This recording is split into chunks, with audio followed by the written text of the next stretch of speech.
ഉൽപ്പത്തി പുസ്തകത്തിലുള്ള വായന 44 അധ്യായം. സഹോദരന്മാർക്ക് അഗ്നിപരീക്ഷ. അവൻ തൻ്റെ വീട്ടുകാര്യസ്ഥനോട് ഇപ്രകാരം കൽപ്പിച്ചു: അവർക്ക് സംവഹിക്കാൻ സാധിക്കുന്നത്ര ഭക്ഷ്യധാന്യം അവരുടെ കെട്ടുകളിൽ നിറയ്ക്കുവിൻ. ഓരോരുത്തൻ്റെ പണം അവൻ്റെ കെട്ടിൻ്റെ വായ്ഭാഗത്ത് വയ്ക്കുകയും വേണം. ഇളയവൻ്റെ കെട്ടിൻ്റെ വായ്ഭാഗത്ത് എൻ്റെ പാനപാത്രം, വെള്ളി പാനപാത്രം അവൻ്റെ ധാന്യവിരിയായ പണത്തിന് കൂടെ വയ്ക്കുക. ജോസഫ് പറഞ്ഞ വാക്കനുസരിച്ച് അയാൾ പ്രവർത്തിച്ചു. രാവിലെ വെട്ടം വീണപ്പോൾ അവരും അവരുടെ കഴുതകളും യാത്രയാക്കപ്പെട്ടു. അവർ നഗരം വിട്ട് ദൂരത്തായില്ല. അപ്പോൾ ജോസഫ് തൻ്റെ വീട്ടുകാര്യസ്ഥനോട് പറഞ്ഞു: എഴുന്നേറ്റ് ആ ആളുകളുടെ പിന്നാലെ പായുക. അവരെ മറികടന്നിട്ട് അവരോട് പറയണം: നിങ്ങൾ നന്മയ്ക്ക് പകരം തിന്മ ചെയ്തത് എന്തുകൊണ്ട്? ഇതിൽ നിന്നല്ലേ എൻ്റെ യജമാനൻ പാനം ചെയ്യുന്നത്? ഇതുകൊണ്ട് തന്നെയല്ലേ അദ്ദേഹം ഗണിച്ചറിയുന്നത്? നിങ്ങൾ ചെയ്തത് ദുഷ്കൃത്യമായി പോയി. അവരെ മറികടന്നിട്ട് അവൻ അവരോട് ഇക്കാര്യങ്ങൾ പറഞ്ഞു.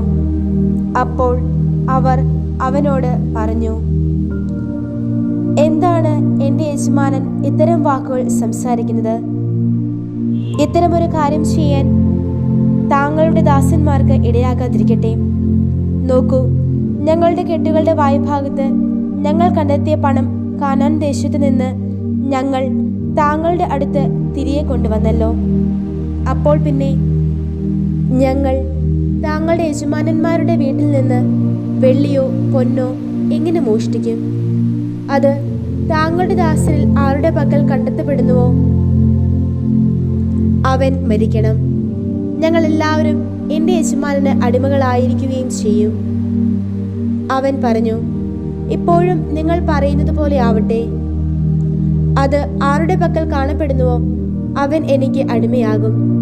നിങ്ങൾ നിരപരാധരായിരിക്കും. അപ്പോൾ ഓരോരുത്തരും തിടുക്കപ്പെട്ട് അവനവൻ്റെ കെട്ട് നിലത്തിറക്കി. ഓരോരുത്തരും അവനവൻ്റെ കെട്ടഴിച്ചു. അപ്പോൾ അവൻ മൂത്തവനിൽ ആരംഭിച്ച് ഇളയവനിൽ അവസാനിക്കും വിധം പരിശോധിച്ചു. ബെഞ്ചമിന്റെ കെട്ടിൽ ചഷകം കണ്ടെത്തുകയും ചെയ്തു. അവർ തങ്ങളുടെ വസ്ത്രം വലിച്ചു കീറി ഓരോരുത്തരും അവനവൻ്റെ കഴുതപ്പുറത്ത് ചുമട് കയറ്റി പട്ടണത്തിലേക്ക് മടങ്ങി. യൂദ അവൻ്റെ സഹോദരന്മാരോടൊത്ത് ജോസഫിന്റെ വീട്ടിലേക്ക് ചെന്നു. അവൻ അപ്പോഴും അവിടെ ഉണ്ടായിരുന്നു. അവർ അവന്റെ മുൻപിൽ നിലം പറ്റി വീണു. ജോസഫ് അവരോട് ചോദിച്ചു: ഇതെന്ത് പ്രവൃത്തിയാണ് നിങ്ങൾ ചെയ്തത്? എന്നെപ്പോലൊരാൾക്ക് തീർച്ചയായും ഗണിച്ചറിയാനാകുമെന്ന് നിങ്ങൾക്കറിഞ്ഞുകൂടെ? അപ്പോൾ യൂദ പറഞ്ഞു: ഞങ്ങൾ എന്താണ് യജമാനനോട് പറയേണ്ടത്? എന്താണ് സംസാരിക്കേണ്ടത്? എങ്ങനെയാണ് സ്വയം സാധൂകരിക്കേണ്ടത്? ദൈവം അങ്ങയുടെ ദാസരുടെ കുറ്റം കണ്ടുപിടിച്ചിരിക്കുന്നു. ഇതാ, ഞങ്ങൾ യജമാനന് അടിമകളാണ്. ഞങ്ങളും ആരുടെ കൈവശം പാനപാത്രം കണ്ടുപിടിക്കപ്പെട്ടുവോ അവനും. എന്നാൽ അവൻ പറഞ്ഞു: ഞാൻ അത് ചെയ്യാൻ ഇടയാകാതിരിക്കട്ടെ. ആരുടെ കൈവശം പാനപാത്രം കണ്ടുപിടിക്കപ്പെട്ടുവോ അവൻ മാത്രം എനിക്ക് അടിമയായിരിക്കും. നിങ്ങൾ സമാധാനമായി നിങ്ങളുടെ പിതാവിൻ്റെ അടുത്തേക്ക് പോയിക്കൊള്ളുവിൻ. അപ്പോൾ യൂദ അവൻ്റെ അടുത്തു ചെന്ന് പറഞ്ഞു: അല്ലയോ എൻ്റെ യജമാനനെ, അങ്ങയുടെ ദാസൻ ഒരു വാക്ക് കൂടി യജമാനന്റെ ചെവികളിൽ ഉണർത്തിച്ചു കൊള്ളട്ടെ. അങ്ങയുടെ ദാസന്റെ നേരെ അങ്ങയുടെ കോപം ജ്വലിക്കാതിരിക്കട്ടെ. എന്തെന്നാൽ ഫറവോ എങ്ങനെയോ അതുപോലെ തന്നെയാണ് അങ്ങ്. എൻ്റെ യജമാനൻ അങ്ങയുടെ ദാസന്മാരോട് ഇപ്രകാരം തിരക്കിയിരിക്കുന്നു: നിങ്ങൾക്ക് പിതാവോ സഹോദരനോ ഉണ്ടോ? അപ്പോൾ ഞങ്ങൾ എൻ്റെ യജമാനനോട്: ഞങ്ങൾക്ക് വൃദ്ധനായ പിതാവും വാർദ്ധക്യത്തിലെ മകനായ ഒരു ഇളയവനുമുണ്ട്. അവൻ്റെ സഹോദരൻ മരിച്ചുപോയി. അവൻ്റെ അമ്മയുടേതായി അവൻ മാത്രമേ ശേഷിച്ചിട്ടുള്ളൂ. അവൻ്റെ പിതാവ് അവനെ സ്നേഹിക്കുകയും ചെയ്യുന്നു എന്ന് പറഞ്ഞിരുന്നു. അപ്പോഴാണ് അങ്ങ് അങ്ങയുടെ ദാസരോട് അവനെ എൻ്റെ അടുത്ത് കൂട്ടിക്കൊണ്ടുവരിക, എനിക്കവനെ നേരിട്ട് കാണണം എന്ന് പറഞ്ഞത്. അപ്പോൾ ഞങ്ങൾ യജമാനനോട്, ബാലന് തൻ്റെ പിതാവിനെ വിട്ടുപോരാൻ വയ്യ, അവൻ തൻ്റെ പിതാവിനെ പിരിഞ്ഞാൽ അദ്ദേഹം മരിച്ചു പോകുമെന്ന് ഉണർത്തുകയുണ്ടായി. നിങ്ങളുടെ ഇളയ സഹോദരൻ നിങ്ങളുടെ കൂടെ വരുന്നില്ലെങ്കിൽ നിങ്ങൾ എൻ്റെ മുഖം ഇനി കാണുകയുണ്ടാവില്ല എന്ന് അങ്ങയുടെ ദാസന്മാരോട് പറഞ്ഞു. പിന്നെ സംഭവിച്ചത് ഇതാണ്. ഞങ്ങൾ അങ്ങയുടെ ദാസനായ എൻ്റെ പിതാവിൻ്റെ അടുത്തെത്തി. എൻ്റെ യജമാനൻ്റെ വാക്കുകൾ ഞങ്ങൾ അദ്ദേഹത്തോട് വിവരിച്ചു. തിരിച്ചുപോയി നമുക്കായി കുറച്ച് ഭക്ഷ്യധാന്യം വാങ്ങിക്കൊണ്ട് വരുവിനെന്ന് പിന്നീട് ഞങ്ങളുടെ പിതാവ് പറഞ്ഞപ്പോൾ ഞങ്ങൾ പറഞ്ഞു, ഞങ്ങൾക്ക് പോകാൻ വയ്യ. എന്നാൽ ഞങ്ങളുടെ ഇളയ സഹോദരൻ ഞങ്ങളോടൊത്തുണ്ടെങ്കിൽ ഞങ്ങൾ പോകാം. കാരണം ഞങ്ങളുടെ ഇളയ സഹോദരൻ ഞങ്ങളോടൊത്തില്ലെങ്കിൽ ഞങ്ങൾക്ക് അദ്ദേഹത്തിൻ്റെ മുഖം കാണാൻ സാധിക്കുകയില്ല.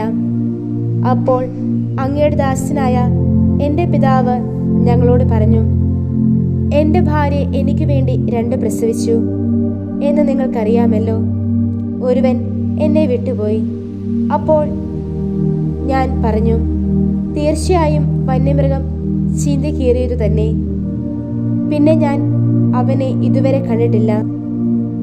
ഇവനെ കൂടി നിങ്ങൾ എൻ്റെ മുൻപിൽ നിന്ന് കൊണ്ടുപോകുകയും അവന് ആപത്ത് പിടിയുകയും ചെയ്താൽ നിങ്ങൾ എൻ്റെ വാർദ്ധക്യം ദുരിതത്തോടെ പാതാളത്തിലേക്ക് ആഴ്ത്തുകയായിരിക്കും. ഇപ്പോഴാകട്ടെ അങ്ങയുടെ ദാസനായ എൻ്റെ പിതാവിൻ്റെ അടുത്തേക്ക് ഞാൻ ചെല്ലുമ്പോൾ ആ ബാലൻ ഞങ്ങളോടൊത്തുണ്ടാകില്ല. അദ്ദേഹത്തിൻ്റെ ജീവനോ അവൻ്റെ ജീവനോട് ബന്ധപ്പെട്ടുമിരിക്കുന്നു. ബാലനില്ല എന്ന് അദ്ദേഹം കാണുന്ന വേളയിൽ അദ്ദേഹം മരിക്കും. അങ്ങനെ അങ്ങയുടെ ദാസന്മാർ അങ്ങയുടെ ദാസനായ ഞങ്ങളുടെ പിതാവിൻ്റെ വാർദ്ധക്യം ദുഃഖസാന്ദ്രതയിൽ പാതാളത്തിലേക്ക് ആഴ്ത്തുകയുമായിരിക്കും. മാത്രമല്ല, ബാലനെ ഞാൻ അങ്ങയുടെ പക്കൽ തിരിച്ചെത്തിക്കുന്നില്ലെങ്കിൽ ജീവിതകാലം മുഴുവൻ ഞാൻ എൻ്റെ പിതാവിനോട് കുറ്റക്കാരനായിരിക്കും എന്ന് പറഞ്ഞ് ബാലന് വേണ്ടി എൻ്റെ പിതാവിൻ്റെ പക്കൽ അങ്ങയുടെ ദാസൻ ജാമ്യം നിന്നിട്ടുമുണ്ട്. അതിനാൽ ഇപ്പോൾ ബാലന് പകരം അങ്ങയുടെ ദാസൻ എൻ്റെ യജമാനന് അടിമയായി കഴിഞ്ഞു കൊള്ളട്ടെ.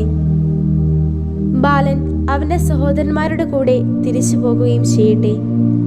ബാലൻ എന്നോടൊപ്പമില്ലാതെ ഞാൻ എങ്ങനെ എൻ്റെ പിതാവിൻ്റെ അടുത്ത് ചെല്ലും? എൻ്റെ പിതാവിനെ പിടികൂടുന്ന ദുരന്തം കാണാൻ എനിക്ക് ഇടയാകരുതല്ലോ.